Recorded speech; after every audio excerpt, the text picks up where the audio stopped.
Joining me now, Simon Rosenberg, former Clinton campaign advisor and president and founder of the New Democrat Network, and Mark Thiessen, who's a former Bush speechwriter and fellow for the American Enterprise Institute. Guys, welcome.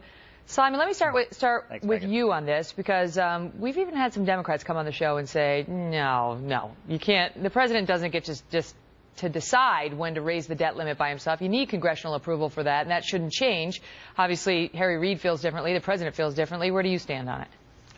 Well, I think the president is right to say that this is an extreme measure and it was used irresponsibly last year, and that it shouldn't be used willy-nilly like a budgetary process. It hurt the economy when we did the debt ceiling deal last year. Just to clarify, just to tell the viewers what you're talking about, because the Republicans, in exchange for raising the debt limit last time around, said we'll do it, but there have to be spending cuts to offset the amount of debt we're going to go up. Go ahead. And what I don't like about the debt ceiling process is that, we have for 200 years a process to create budgets. So it's Congress, and there are committees, and things are supposed to go through both houses and then get voted on. And I think this is going outside the democratic process and using sort of an extreme measure, which did grave harm to the economy and, frankly, grave harm to the political prospects of the Republicans. The Republicans' numbers went down much more than Barack Obama's did last summer when the deal got done. So I think they have to be very careful about what they're doing here. Your thoughts, Mark? Well, I think the reason Simon doesn't like it is because it gives Republicans leverage to force the president to deal with the debt. I mean, look, this has about as much the president has about as much chance of succeeding and getting Congress to give up this power as you have of getting John Bolton to cry on your show. I mean, the reality I think I can do it. Is that a challenge? I bet you can. I bet you can. But look, in the last 27 years, every significant debt reduction bill that has passed, starting with Graham-Rudman in '85 all the way through today, has been linked to a debt limit increase. This is the only tool in Washington that forces both sides to do something about the debt and spending. And so Republicans aren't going to give this up because it's the only tool they have in this political situation to stop the president from going forward. And the reality is, last year, Speaker Boehner set an important precedent. He set what's called the Boehner rule: $1 for every dollar of debt limit increase, $1 of commensurate spending cuts, $1 for dollar. And Senator Rob Portman has actually calculated, if you stick to the Boehner rule, dollar for dollar spending cuts for debt limit increase, you balance the budget in 10 years without raising taxes. So Republicans aren't giving this up anytime, and quite frankly, neither are Democrats. There's no votes for it. Simon, do you see any irony in the fact that President Obama now wants to eliminate Congress from the process of approving a debt ceiling increase, when he was a senator, he voted against raising the debt limit and said, in part, in justifying his vote, we're debating raising the debt limit today, and that is a sign of leadership failure. He said, this is a quote, increasing America's debt weakens us domestically and internationally. Leadership means that the buck stops here. Instead, Washington is shifting the burden of bad choices today onto the backs of our children and grandchildren. America has a debt problem and a failure of leadership. America deserves better. Well, Megyn, it is true that when Bill Clinton left office in 2000, we had surpluses, and the deficit would have been eliminated completely by the time that we sit here today. And what changed that was a Republican Congress and a Republican president. I mean, the thing that put us on the path that we're on now is not Democrats. It's Republicans who put us on this path of big deficits. We would have had no debt, collective debt at all right now if we had left in place the Clinton budgetary strategy. So but what do you make of that quote? So what I'm responding to, what you said, is that, look, I think what we're dealing with is a very temporal thing right now. We're going through tough negotiations.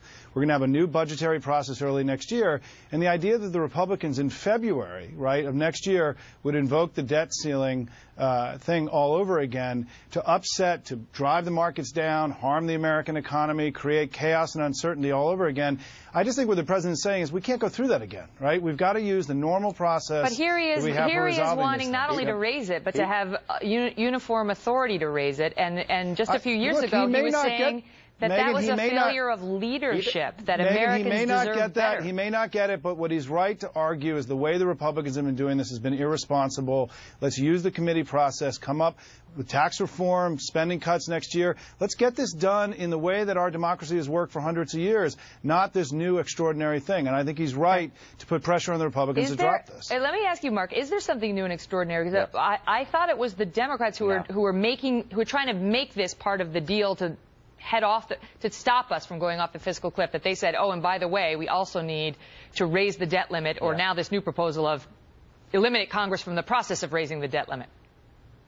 Well, a couple things. First, Senator McConnell has offered to have an up or down vote on this, and the Democrats haven't taken him up on it. So obviously they don't want to vote for it. Number two, all of the debt limit, all of the spending reductions that Simon cited in the 1990s under Bill Clinton were tied to the debt limit increase. And the reason is, okay, President Obama, it gives Republicans leverage. President Obama right now has all the leverage in the fiscal cliff fight because he's perfectly willing to let taxes go up on the middle class. You can reverse a tax increase. Mm-hmm. In the debt limit fight, he doesn't have that same leverage because the consequences are so much worse. And Bob Woodward, in his book about the last debt limit fight, pointed out something Republicans didn't know at the time, that Tim Geithner had said to President Obama that if the Republicans stick to their guns on the debt limit bill they passed, you cannot veto it, that the consequences would be so calamitous that you cannot veto it. So Obama would have capitulated if the Republicans had stood their ground. Well, that's what Simon's saying now, is that we shouldn't be putting the country in that position where we're going to be, it's catastrophic if we don't get the increase.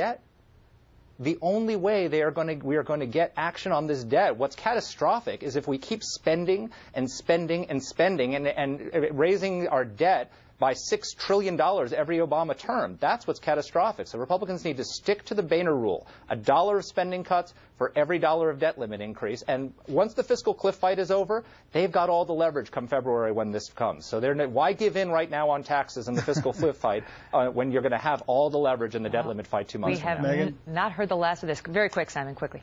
So in the Rasmussen poll that came out today, the Republicans have lost 10 points since the election in Congress, in the congressional generic fight. They're losing this economic argument right now. And if they pull what Mark's saying, I mean, you're going to see the Republican Party's numbers in the 20s next year. They have no leverage here on this thing. Okay. Not going to happen. We're going to force the president to cut. All right, we'll leave it at that. We'll leave it at that, We'll guys. come back, Thank Mark. you. Let's do it again in a few weeks. You know you're going to. I'm ready for you, Simon. Thank you both. Thank you both.